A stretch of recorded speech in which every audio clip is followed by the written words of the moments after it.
Enjoy பண்ணிகிட்டு இருந்தோம். So அந்த வீடியோ தான் இப்போ நீங்கள் பார்த்துட்டு இருக்கீங்க. கேக் கட்டிங் ஃபங்க்ஷன்லாம் ஓரளவுக்கு முடிஞ்சு கொஞ்சம் எல்லோரும் போயிட்டு நாங்கள் மட்டும் தானே இருப்போம். ஸோ அந்த டைமில் என் பொண்ணையும் அண்ணன் பையனையும் உட்கார வச்சு ஃபோட்டோஸ் எடுத்துகிட்டு இருந்தோம். அட்டகாசம் தாங்கலை என் பொண்ணு பண்ணது, பாப்பா பண்ணது.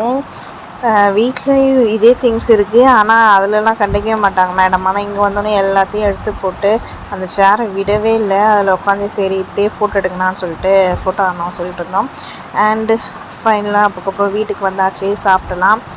வீட்டுக்கு வந்துட்டு நாங்கள் அன்றைக்கி ஃபுல்லாக எடுத்து அதான் ஃபங்க்ஷனில் எடுத்த ஃபோட்டோஸு, வீட்டில் எடுத்த ஃபோட்டோஸ் எல்லாமே நான் இந்த வீடியோவில் ஆட் பண்ணுறேன். இந்த வீடியோ உங்களுக்கு பிடிச்சிருந்தா மறக்காமல் லைக், கமெண்ட், ஷேர், சப்ஸ்கிரைப் பண்ணிவிடுங்க. மறக்காமல் பெல் பட்டன் தட்டிட்டு போங்க. அப்போ தான் நான் போடுற வீடியோஸோட நோட்டிஃபிகேஷன்லாம் உங்களுக்கு சேரும். இதேமாரி நான் உங்களை இன்னொரு வீடியோஸ் ஆட் and then bye from B square world. டாட்டா, பை பாய்.